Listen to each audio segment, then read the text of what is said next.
وقال فرعون ذروني أقتل موسى وليدع ربه إني أخاف أن يبدل دينكم أو أن يظهر في الأرض الفساد وقال موسى إني عذت بربي وربكم. بسم الله والحمد لله والصلاة والسلام على رسول الله وعلى آله وصحبه ومن والاه أما بعد. Donc on continue la lecture dans le livre Ta'zim as-Salah de Cheikh Abdul Razzaq al-Badr. On est arrivé aujourd'hui dans un nouveau chapitre qui s'intitule Wa'mur ahlaka bis-salat, c'est-à-dire ordonne à ta famille la salat. Et il dit Amrun ilahiyyun karim وتوجيه رباني عظيم أكثر الناس فيه مفرط وله مضيع ألا وهو قول الله تعالى في أواخر سورة طه وأمر أهلك بالصلاة واصطبر عليها ولا نسألك رزقا نحن نرزقك والعاقبة للتقوى. Donc le cheikh il dit ça c'est un ordre divin noble et une orientation divine qui est immense aussi. Et la plupart des hommes sont négligents dans cet ordre. Et ils la négligent. Et c'est la parole d'Allah à la fin de Surat Taha, lorsque Allah subhanahu wa ta'ala dit et ordonne à ta famille la salat et fais preuve d'endurance sur celle-ci, c'est-à-dire dans ta prière. On ne te demande pas de subsistance, nous allons te donner ta subsistance et la bonne conclusion appartient à la piété. هذا أمر من الله جل وعلا لنبيه ومصطفاه محمد ابن عبد الله صلوات الله وسلامه عليه وما أمر الله جل وعلا به نبيه صلى الله عليه وسلم فهو أمر لأمته وما لم يقم دليل على تخصيص ذلك. Donc il dit le cheikh que ce que Allah subhanahu wa ta'ala a ordonné au prophète Muhammad, celui qu'il a élu sallallahu alayhi wa sallam, et ce qu'il a ordonné à son prophète, c'est comme s'il avait ordonné à toute sa ummah. Excepté s'il y a une preuve qui vient mentionner que c'est spécifique au prophète sallallahu alayhi wa sallam. Mais sinon en temps général tout ce qui est ordonné au prophète Muhammad sallallahu alayhi wa sallam c'est en même temps ordonné à toute la ummah. ولا مخصص لهذا باتفاق أهل العلم. Et pour cet ordre là il n'y a rien qui vient désigner ou qui vient dire que c'est spécifique au prophète sallallahu alayhi wa sallam, et tous les savants sont d'accord sur ça, que c'est général, que c'est pour toute la ummah. فوجب على كل أب وكل ولي أمر أن يعنى بأبنائه عناية عظيمة. Donc il dit qu'il est obligatoire à chaque père et à chaque chef de famille ou tout responsable de faire en sorte que ses enfants donnent une grande importance à ça, de donner une grande importance à la salat de sa famille, des gens de la famille.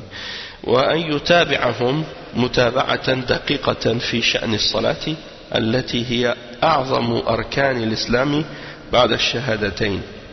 Et donc il dit qu'il faut les suivre de façon très précise, dans tout ce qui a rapport avec la salat, parce que c'est le plus grand pilier de l'islam après les deux témoignages.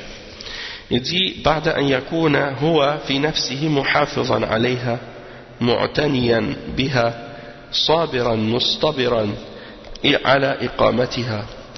Donc c'est bien entendu après qu'il l'ait appliqué lui-même, qu'il ait préservé sa salat, qu'il donne de l'importance à celle-ci et qu'il soit patient et endurant dans l'établissement de la salat. فيكون في نفسه قدوة لأبنائه ثم يكون متابعا لهم حثا وحضا على هذه الصلاة والمحافظة عليها كما أمر الله جل وعلا بذلك. Donc ensuite il va être un exemple pour ses enfants, quand il va l'appliquer lui-même, il va être un modèle pour eux, et ensuite, donc, il va les appeler, les inciter à établir sa salat et à la préserver comme Allah a ordonné cela. Après le cheikh il dit وهذه الآية الكريمة دلت على مقامين عظيمين لا بد من تحقيقهما. الأول عناية المرء بنفسه بالمحافظة على الصلاة والاستبار على أدائها.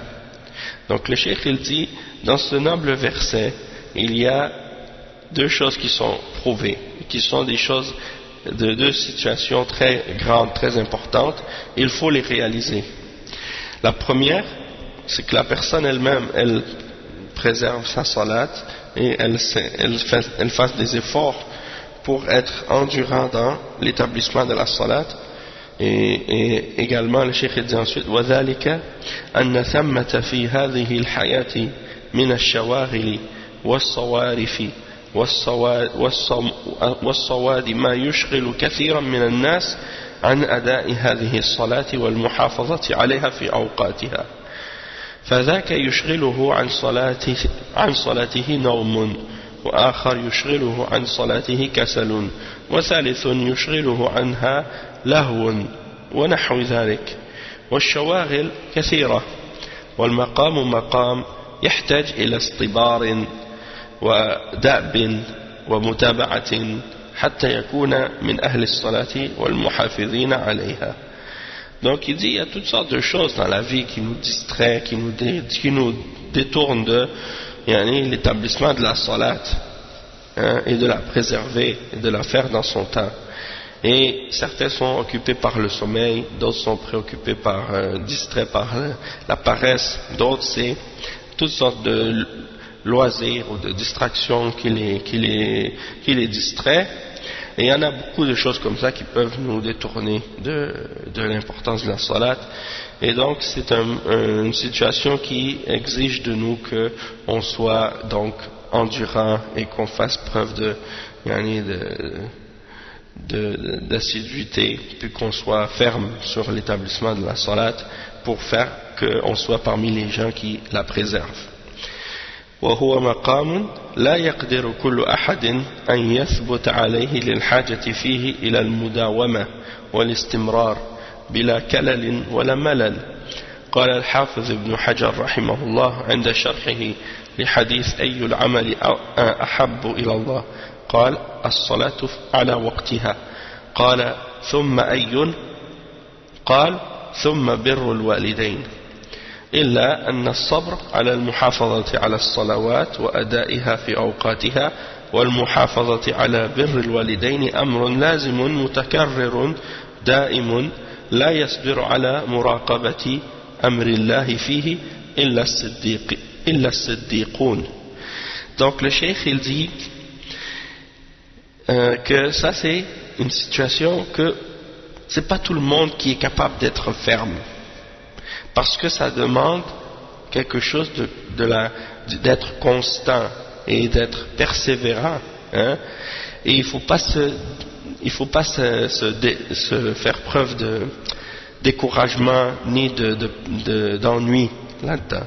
Et Al-Hafiz ibn Hajar il dit rahimahullah, quand il explique le hadith dans lequel le prophète sallallahu alayhi wa sallam, on lui a posé la question quelle action est plus aimée d'Allah? Il a dit c'est la salat dans son temps. Puis il a demandé ensuite et quelle autre chose? Il a dit puis ensuite c'est la bonté envers les parents. Al-Hafiz ibn Hajar il dit sauf que l'endurance et la patience à préserver les salawats et de les faire dans leur temps et de rester et de préserver la bonté envers les parents, c'est quelque chose qui se répète constamment, c'est quelque chose qu'il faut toujours l'avoir. Et il n'y a pas beaucoup de gens qui sont capables de rester endurants sur ça et de toujours surveiller l'ordre d'Allah dans ces choses-là, excepté les véridiques. Donc ça veut dire que c'est quelque chose qui n'est pas facile, hein? Et c'est pour ça donc il faut demander l'aide d'Allah subhanahu wa ta'ala dans ces choses-là. C'est pour ça même dans Surat Al-Fatiha on dit tout le temps Iyyaka na'budu wa iyyaka nasta'in. Donc c'est toi qu'on adore seulement et c'est à toi qu'on demande l'aide justement pour être capable de t'adorer. On a besoin de l'aide d'Allah pour l'adorer. Donc ça c'est un exemple ici.